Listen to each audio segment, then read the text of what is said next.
안녕하세요, 여러분. 수만이 기숙학원의 국어과 김동호입니다. 학과장 타이틀을 맡고 있고요. 학생들한테는 그냥 국꼼 선생이라고 불리는 선생이에요. 저희 수만이 기숙학원을 선택하실 학생들에게 도움을 드리려고 하는 것도 있지만, 저희 학원을 선택하지 않는다 하더라도 2022년에 바뀐 내용을 조금 알아두는 게 낫지 않을까 싶어요. 그리고 국어 공부를 할 때 가장 핵심적인 내용을 알면 여러분들이 좀 더 편하게 공부할 수 있을 테니까. 물론 수만이 기숙학원의 어떤 시스템적인 측면을 좀 더 자세히 설명을 드릴 겁니다. 여러분들도 들어서 아시겠지만 2022년에 조금 체계가 바뀐다고 하네요. 어떻게 바뀐다고 하냐면 이제까지 우리가 국어 영역을 한 영역으로만 시험을 봤었는데, 그래서 화작문이라고 해서 앞에 1번부터 15번까지, 그 다음에 독서 영역이라고 해서 독서와 문학에서 각 15문제씩 16번에서부터 45번까지 시험을 치르는 형태였는데, 독서와 문학 형태, 여러분들 16번에서부터 45번 쪽 형태가 앞쪽으로 들어와서 필수 영역이 되는 거고요.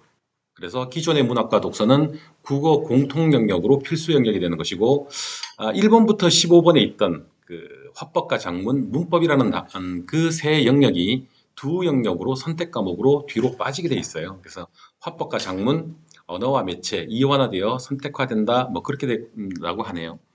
또 하나 바뀌는 게 뭐냐면 EBS 교재 연결률이 70%에서 50%로 축소가 된다고 이야기를 합니다.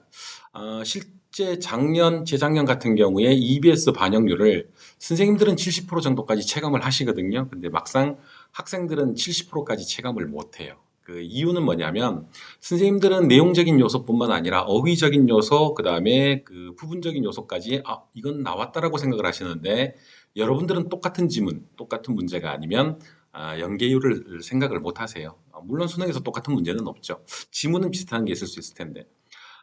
EBS 연계율이 70에서 50%로 감소하면 그러면 지문이 어떻게 될 것인가? 좀 예측을 한번 해보면 오히려 어려운 작품보다는 문학 기본 필수 작품에 대한 비중이 증가할 걸로 예상이 돼요. 요즘 시대가 조금 힘들잖아요. 그래서 여러분들이 학교도 나가지 못하고 학교 선생님들로부터 대면 수업도 제대로 못했고, 그러다가 보니까 어렵고 낯선 작품들 중심으로 내는 것보다는 아마도 기본적인 작품들, 2021년 수능이 그랬던 것처럼 2022년 수능도 그럴 것 같아요. 그러면서 예시문항, 2022년 수능 예시문항들을 보면 기존과는 달리 그 필수 개념에 대한 문제가 조금 더 강화가 된 것 같아요. 물론 기존의 문제들도 있었지만 여러분들이 학교에서 배웠던 내용들, 그 내용들을 바탕으로 형성되는 문제들이 조금 있었던 것 같고요. 독서 영역 같은 경우는 인문학 영역 독서 지문 예상이 강화된다고 얘기를 했는데, 한동안 그 문항수가 조금 벌어지면서 문항수가 조금 많아지면서 지문이 조금 줄어든 형태가 있었거든요. 예전에 50문제, 45문제 이렇게 볼 때에는 지문이 5개, 4개 이렇게 나오면서 특정 영역이 있었는데, 요즘에 와서 새 지문 영역으로 바뀌면서 고전 국역이라고 하는 우리 선조들의 유명한 글들이 다 빠져버렸어요. 그런데 예시문항에서도 그렇고 작년 2021년 수능에서도 그렇고 우리 고전 국역에 대한 관심이 좀 더 높아질 것 같아요. 인문학 영역이 조금 더 강화가 된다는 게 그런 영역이고, 과학기술 지문은 시사적이고 실용적인 과학기술 지문 제재는 그대로 유지가 될 것 같아요. 그래서 여러분들이 그런 문항에 대해서 공부를 하셔야 되는데, 뒤에 말씀드리겠지만 이 영역을 공부할 때 포인트는 조금 학생들이 공부하는 포인트하고는 조금 다른 거니까 조금 생각을 좀 해둬야 되고요. 그 다음에 독서와 비문학 제재가 2000년대 초반에, 그 다음에 2010년대 초반에 복합 제재로 나온 경우가 있었어요. 근데 예시문항에서도 그렇고, 그 다음에 작년에 그 모의고사 6월 이후에 보셨던 학생들은 조금 체감을 하셨을 텐데, 비문학 영역이 가나 영역으로 묶여 있어서 복합 또는 융합화가 예상이 돼요. 복합하고 융합하고 같은 말 아니에요? 예. 여러분들이 국어 성적 안 나오는 이유 중에 하나도 그런데, 복합과 융합이라는 말은 조금 다른 말이어서 문제를 풀 때도 조금은 달라지는 거예요. 그런 것들에 대한 대비는 아무래도 학생들 개인이 하기보다는 선생님들 하시는데 조금 나은 측면이 있겠죠. 그래서 화법과 작문, 언어의 매체 영역이 선택 영역화되는데, 이 부분에 대한 전략을 학교에서 많이 고심들을 하고 계시는 것 같아요. 지금 그래서 선택 영역이 필수 영역이 76점, 그 다음에 선택 영역이 각기 11문항 24점씩 배점이 되는데 화법과 작문 같은 경우에 10문제에서 11문제가 되는 거니까 문항수가 거의 변화가 없고요. 근데 언어와 매체라는 영역이 생기면서 11문제가 되는데 예시문항을 보면 문법 문항수는 5문제를 유지하고 있어요. 매체 관련 문제가 6문제가 새롭게 출제가 되는데 학생들이 이 부분에 대해서 참 많은 고민들을 해요. 그래서 뭐 어떤 학교에서는 화법과 작문 쪽으로 가겠다라는 말씀들을 많이 하시는데 선택 방법에 대해서는 조금 이따가 다시 한번 자세히 말씀을 드릴게요. 일단은 선택 영역이라는 거 둘 다 해야 되는 게 아니라 둘 중에 일단 하나를 선택해야 된다는 거 아시면 되겠네요. 자, 그 다음에 이 화법과 작문 영역이라고 하는 게 사실은 언어와 매체 영역에 대한 설명보다 화법과 작문에 대한 이야기를 많이 드리는 이유가 여러분들을 이쪽으로 유도하려고 하는 게 아니라 사실은 언어와 매체를 좀 더 했으면 좋겠다라는 생각으로 말씀을 드리는 거예요. 화법과 작문이 사실은 최소한의 노력으로 최대의 효과를 볼 수 있는 영역이에요. 선생님, 그러면 공부들하고 이거 할 수 있으니까 저 일로 갈래요. 자, 그런데 모든 학생들이 실제로 실력이 똑같을까요? 아니면 기질이 똑같을까요? 어떤 학생은 독서가 쉽다 그러고 어떤 학생은 문학이 쉽다 그러고 어떤 학생은 화법과 작문이 어렵다고 이야기를 해요. 자, 그런데 이걸 단순히 몇 등급 이상은 화법과 작문으로 가자, 이과 최상위 등급 애들은 언어와 매체를 가자, 뭐 이런 이야기들을 많이 하세요. 왜냐하면 국어 점수가 76점, 24점 이렇게 배점이 돼 있지만 그 24점 선택 영역의 점수가 똑같은 점수가 아니에요. 조금은 복잡한 영역의 이야기가 되는데 쉽게 말하면 어려운 시험지에 점수가 높은 학생들에게 좀 더 좋은 점수를 주겠다는 이야기예요. 그래서 지금 예측하는 것이 대부분 언어와 매체를 이과생, 특히 최상위권 학생들이 언어와 매체를 선택하지 않겠느냐. 상대적으로 화법과 작문에 비해서 조금 어려운 데다가 그 다음 공부 양이 조금 많아서 그런데 공부를 해두고 나면 오히려 점수를 얻기는 언어와 매체가 화법과 작문에 비해서 좋을 테니까 그리고 상대 점수가 저조할 테니까 이걸 오히려 높여주자. 지금 표가 그렇다 해서 화법과 작문보다는 언어와 매체 쪽에 좀 더 집중을 하는 경향이 있어요. 그런데 제 생각으로는 이거는 학생들 개인 기질의 문제이지 이걸 꼭 나는 어느 등급이니까 난 공부량이 적으니까 많으니까 이렇게 갈 문제는 아닌 것 같아요.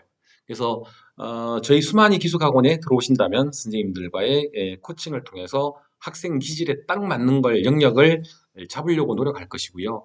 만약에 여러분들이 혼자서 공부를 해야 하는 학생이라면 단순하게 나는 글을 읽는 데는 문제가 없다. 지문을 빨리 읽어낼 수 있다라고 한다면 그러면 공부를 조금 더 하는 화법과 작문으로 가시는 게 좋고 나는 짧은 글이라도 시간이 너무 많이 걸린다. 대화가 있는 거 파악하기 어렵다. 난 차라리 암기가 좋다라고 하신다면 화법과 작문보다는 언어와 매체를 선택하시는 게 유리해요.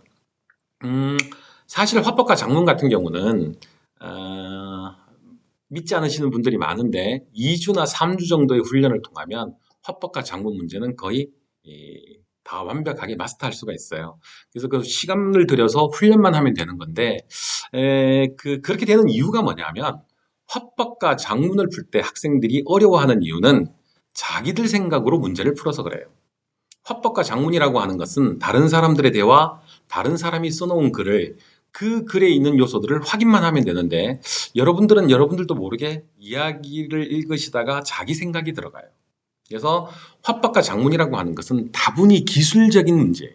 내가 어떻게 하겠다는 게 아니라 이런 문제가 있으니 이 요소가 화법과 작문, 지문 속에 있는지 없는지만 보시면 돼요. 그렇기 때문에 주관적인 인식을 버리고 문제에 맞춘 해결 능력만 키우신다면 금방 따라갈 수는 있는데 단 조심하셔야 될 거는 화법과 작문을 완벽하게 풀었다고 했었을 때 여러분들이 혹시 의대나 치대, 한의대 또는 문과 계열에서 경상 계열을 선택하시려고 한다면 이 영역을 선택했을 때 문제가 쉬운 만큼 쉽게 풀리는 만큼 점수가 나오지 않을 가능성이 커요.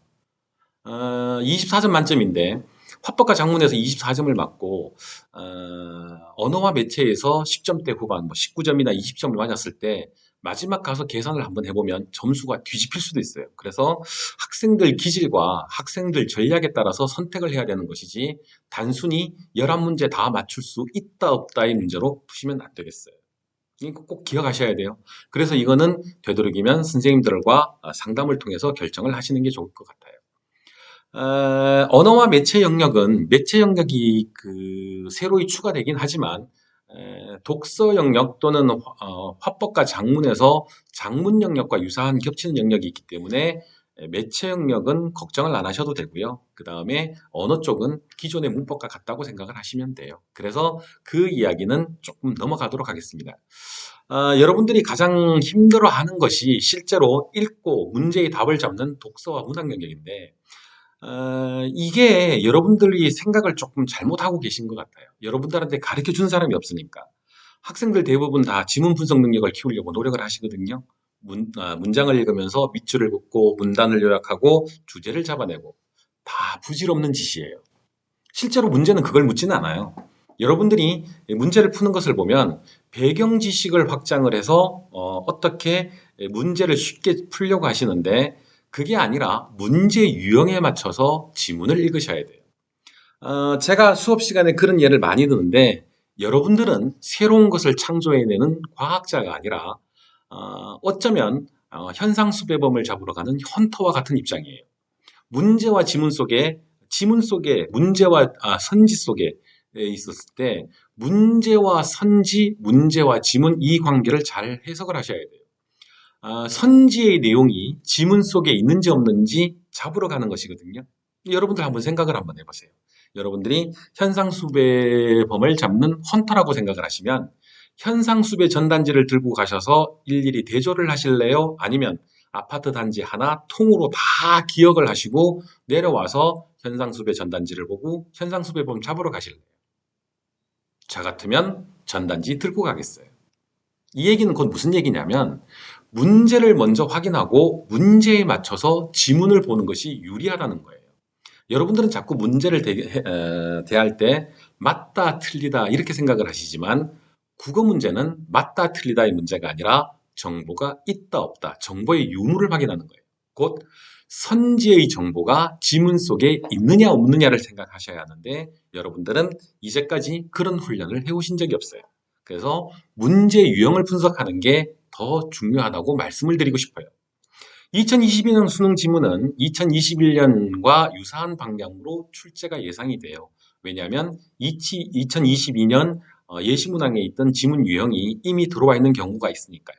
근데 물론 좀 더 복잡해지는 융합화나 아니면 복합화 경향이 있기 때문에 거기에 대한 것들을 조금 생각을 하셔야 되는데 여러분들이 그 문제를 풀 때 제가 아까 말씀을 드렸지만 여러분들은 현상 수배물 잡을 때 비유하자면 아파트 단지 어떤 주택지를 다 보고 난 다음에 문제를 잡는 문제의 답을 잡는 형태가 되어버리거든요.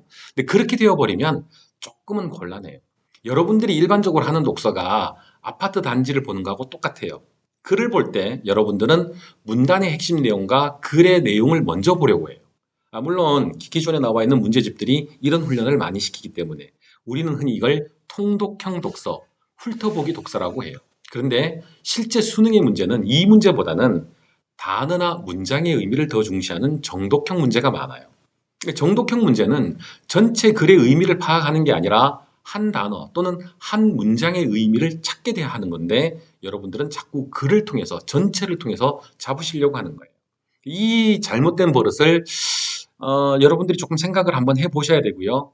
물론 저희 수만이 기숙학원에 들어오신다면 저희 선생님들 정규 프로그램 속에서 그 다음 코칭 프로그램 속에서 개선을 시키고자 노력을 할 거예요. 대부분의 사람들이 국어 성적 잘 안 오른다. 국어는 공부를 많이 해도 성적이 오르지 않는다라고 이야기를 하시는데 그건 문제의 방향을 잘 몰라서 그런 것이고 여러분들의 시선을 잘 못 바꿔줘서 그런 거예요. 여러분들 시선만 바뀌면 점수는 금방 올라요. 여러분들은 여러분들이 생각하는 만큼 그렇게 어리석지 않아요. 제가 알기로 여러분들 되게 똑똑하거든요. 그래서 여러분들 문제 푸는 방향만 바꿔줘 버리면 여러분들이 생각 못하는 점수가 잘 나오더라고요. 그래서 이거는 뭐 선생님이 20년 이상 학생들 가르치면서 늘 언제나 이야기하는 거였고 처음에 의심하는 학생들도 막상 문제 푸는 방식을 이렇게 바꾸니까 선생님, 답이 나오네요? 라는 이야기들을 많이 들었어요. 저뿐만 아니라 저희 기술학원에 있는 국어 선생님들 다 여러분들에게 그런 시선을 갖출 수 있도록 만들어 드릴 거예요. 그걸 저희는 정독형, 통독형 독서의 체계화라고 불러요. 여러분들이 잘할 수 있는 거는 굳이 더 연습시키지도 않으실 거예요. 연습할 필요도 없고. 그래서 정독형 문제에 대한 유형 분석과 거기에 대한 거 수많이 기술학원에서 해결을 해드리려고 노력을 할 겁니다. 그런데 이제 여러분들 그 국어 공부를 하면서 나는 왜 이게 안 되지? 난 해도 안 되더라라는 거 조금 등급을 나눠서 생각을 한번 해볼까요? 우리가 특히 중하위권 학생들 국어 그냥 어려워요. 뭘 어떻게 해야 될지도 모르고 왜냐하면 여러분들은 학교에서 문제 푸는 방법을 배운 적이 없어요. 그냥 막연히 국어가 어려워요. 그래서 어떻게 해야 될지도 모르기 때문에 그래서 중하위권 학생의 일반적인 문제점 첫 번째가 국어에 대한 자신감이 부족해요. 그런데 여러분들이 답을 잡아내는 방법을 알게 되면 이렇게 하면 되는 거네? 라고 생각이 바뀌기 시작하면 성적이 상당히 빨리 올라가요. 그런데 거기에 한계가 있어요. 그게 뭐냐면 어휘에 대한 정확한 이해가 부족해요.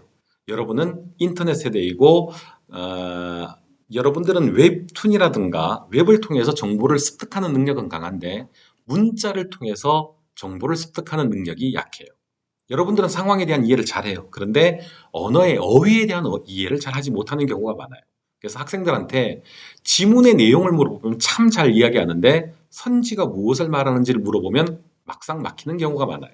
여러분들 점수 안 나오는 이유는 그 얘기예요. 지문을 못 읽어서가 아니라 문제와 선지를 잘못 읽어서 그 잘못 읽는 이유가 가장 기본적인 고등학교 필수 어휘를 몰라서 이 어휘에 대해서 저희 학원에서는 상당히 꼼꼼하게 여러분들에게 지도하도록 준비하고 있어요. 이 문제가 해결이 되면 여러분들이 생각하는 이상의 등급을 맞을 수가 있어요. 중하위권 학생이라고 해서. 그 다음에 또 하나 하다가 보면 문제가 요구하는 정보가 무엇인지 정확히 배운 적이 없어요, 여러분들은. 그래서 여러분들은 항상 맞다, 틀리다, 맞다, 틀리다, 맞다, 틀리다 이 문제가 맞는지 틀리는지 그것만 생각하고 있는데 사실은 그렇게 되는 문제보다는 앞에서도 말씀을 드렸다시피 정보가 있는지 없는지를 확인하는 게 더 중요해요. 여러분들 바보 아니에요? 그래서 여러분들이 정보가 있는지 없는지라는 시선으로 바뀌게 되면 여러분들의 점수는 금방 올라가요. 최상위권 학생들 볼까요? 최상위권 같은 경우에 학생들 그런 경우가 있어요. 뭐 제가 가르친 경험인데 자사고나 특목고 또는 영재고 과학고 학생들인데 수학도 1등급, 영어도 1등급, 탐구도 1등급, 그런데 국어만 4등급, 5등급. 또는 학교 국어 내신은 1, 2등급이 나오는데 모의고사만 보면 3등급, 4등급으로 처지는 학생들이 있어요. 그런 학생들의 이유는 여러분들은 충분히 지문을 소화할 능력이 있음에도 불구하고 지문 이해 못했다고 하는데 선생님 저 이거 이해 안 돼요. 설명해 주세요라고 해서 지문을 설명하면 꿈뻑꿈뻑거리면서 다 알고 있는데요. 라고 얘기를 해요. 그럼 전 그러죠. 왜 왔어? 이 문제가 안 풀려요. 예. 지문을 충분히 소화를 할 수 있으면서도 성적이 나오지 않는 것. 선생님 말씀 중에, 제 말씀 중에 여러분들이 뭔가 느끼는 게 있으셨겠죠? 그거는 공부를 안 한 것도 아니고 열심히 했어요. 그런데 답지를 봐도 내 생각하고 너무 달라서 이해를 할 수가 없어요. 여러분들이 답지를 잘 보시면 여러분들 생각처럼 맞다 틀리다를 판단하는 게 아니라 어느 문단에 어떤 정보가 있더라, 이 문단에 무슨 정보가 있더라 라고 그렇게 가르쳐 주는 경우가 많아요. 여러분들도 그렇게 접근을 하시면 최상위권 학생들 같은 경우 아주 쉽게 시선만 바꾸면 금방 성적을 올릴 수 있는데 자신만의 세계, 주관적인 세계, 내 생각에 옳고 그름을 따지다가 보니까 성적이 오르지 않아요. 물론 이런 학생들 선생님들하고 공부를 하다가 보면 조금 티각티각거려요. 선생님 제 생각에는 아니 네 생각은 말고 지문에서 뭐라 그랬는데 선지가 요구하는 게 뭔데? 라고 하면 아니 선생님 제가 이해가 되는데요. 선생님 이게 되는데 제 말씀 좀 들어보세요 라는 이야기를 하시거든요. 이건 잘못된 거죠. 왜냐하면 아니 문제의 답지가 아니라고 하고 선생님 설명도 아니라고 하는데 자기의 생각이 맞다라고 강요를 하시면 안 되겠죠. 그럴 땐 어떻게? 자신의 생각하는 방향을 바꾸시면 되는 거예요. 그러니까 그거는 혼자서 하기는 참 힘들어요. 그래서 선생님들과 같이 그 태도를 바꿔야 되는데 그렇다면 독서와 문학을 공부할 때 핵심 사항이 뭐냐? 여러분들은 자꾸 문학 작품에 대한 깊은 이해, 독서에 대한 깊은 이해를 하시려고 해요. 그래서 저희 수만이 기숙학원에서는 그와 같은 방식은 추구하지 않아요. 그건 개인적인 취향이니까. 자기가 하고 싶다면 충분히 할 수 있는 영역이니까. 그건 개별적으로 하시면 돼요. 그래서 깊은 배경 지식을 확대하는 수업, 요거는 필요한 경우에 하는 경우도 있겠지만 그것보다는 기본 개념과 수능 문제 출제 의도에 맞춘 수업을 할 거예요. 그래서 여러분들한테 다른 거 힘들어서 공부하는 것 말고 정확한 학습법을 통한 문제풀이 능력을 키워드릴 거예요. 내실화 시켜드릴 거예요. 우리가 흔히 봤던 기출문제집을 보면 10번을 풀면 수능 국어 다 맞는다라는 이야기를 하는 경우가 있어요. 뭐 학생에 따라서 그게 맞을 수도 있지만 저 같은 경우는 극구 반대하겠어요. 여러분들이 수능 기출문제를 10번을 볼 때 그 10번을 각기 다른 방식으로 봤다면 훌륭한 방법이에요. 그런데 대부분의 학생들은 마치 고등학교 내신 공부를 하듯이 문단을 요약하고 내용을 정리하고 그렇게 문제를 풀어내려고 해요. 그러면 문제를 푼 게 아니라 내용을 암기한 거였어요. 그 내용 절대 수능에 안 나와요. 수능에 나오는 걸 공부해야 되는데 여러분들은 수능에 나오지 않는 걸 너무 열심히 공부하다가 보니까 힘들어요. 그걸 막아주는 게 문제 유형이 무엇인지, 문제로 나오는 어휘들이 어떤 것인지를 공부하는 방식이에요. 그래서 수만이 기숙학원 국어과의 성적 향상 프로그램 어떤 겁니까? 선생님 말씀 들었는데 어떻게 하는 건데요? 첫 번째, 정규 수업 과정 중 수능 출제 변화에 따른 문제 유형 분석을 체계화할 거예요. 단순히 EBS 강의에 따라가는 거 아니고 필요에 따라서 EBS 강의 충분히 공부하셔야 돼요. 이 수업도 하셔야 되지만 뭐 학생들 중에 선생님 저 인간 강사 누구 선생님 좋아해요? 그래 충분히. 그런데 그 강의를 듣는다 하더라도 현재 네가 이 시점에서 학생이 중요하게 생각될 거 필요한 부분, 모자라는 부분은 이 부분이야. 그러니 그 부분을 공부해야 돼. 라고 하는 부분을 성심성의껏 가르쳐 드릴 거예요. 그런데 학생들마다 조금 수준 차이가 있어서 수준 차이라고 하는 게 결국은 뭐냐면 어휘력의 차이예요. 어떤 학생들은 어휘가 탄탄히 잘 되어 있는데 어떤 학생들은 어휘가 조금 부족해요. 그거는 공부를 하면서 여러분들이 스스로 느껴야 되는 것이긴 하지만 쉽지는 않거든요. 그래서 그와 같은 것들을 기본 수업 시간에 학생들이 놓치기 쉬운 기본 어휘를 또는 개념을 확실하게 잡아드릴 거예요. 그렇기 때문에 모든 학생들에게 다 똑같은 공부 못 시켜요. 안 시켜요. 왜냐하면 학생들마다 성향이 다른데 기본적으로 필수적인 공부들은 같이 간다 하더라도 각 학생들에게 맞게끔 필요한 공부들은 따로 있겠죠. 수만이 기숙학원 처음이라고 조금 망설이시는 분들 계시는데 여기 계시는 선생님들 다들 베테랑이시거든요. 어디 있다가 갑자기 대학교 졸업하고 오신 분들은 아니에요. 대부분 최소 10년, 15년 이상은 기숙학원이건 단과학원이건 충분히 강의를 하시던 분들이고요. 뭐 저도 잘난 건 없지만 벌써 강의 시작한 지가 근 30년이 가까워오네요. 선생님 조금 젊어 보여서 아닌 것처럼 보이지만 농담이에요. 선생님 나이 많아요. 근데 여러분들에게 충분히 개별적으로 학생들 성적 학생들마다 올릴 수 있는 방법 충분히 같이 할 수 있어요. 그럼 여러분들 어렵지 않게 쉽게 함께 가면 되는 거예요. 혼자 살 수 있다면 좋겠죠. 단순히 국어 1등급이 목적이 아니라 모든 국어 문제 씹어보자는 거예요. 아작아작 씹어서 수만이 기숙학원에서 수능 보고 나갈 때 여러분들 얼굴에 행복한 얼굴로 나갔으면 좋겠어요.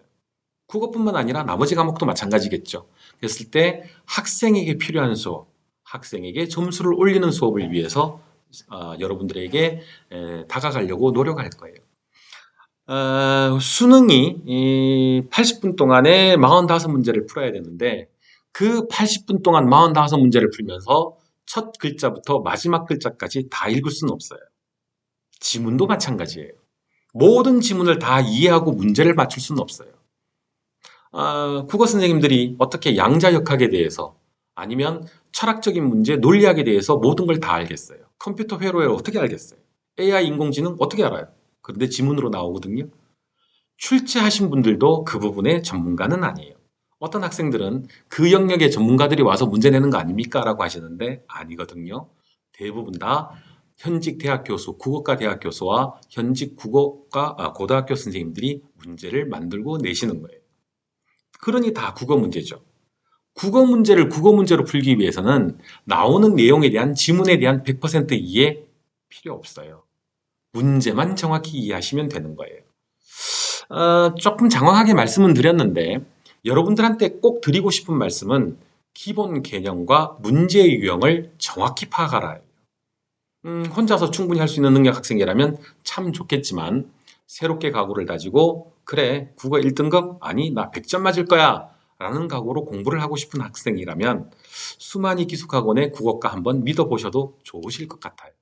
여러분들에게 가장 최적화된 프로그램으로 코칭 프로그램과 정규 수업을 통해서 그 성적 이룰 수 있도록 같이 노력할 겁니다. 저는 수만이 기숙학원의 국어과 국검 선생님이었고요. 이렇게 수만이 기숙학원의 국어과 설명을 마치겠습니다. 감사합니다.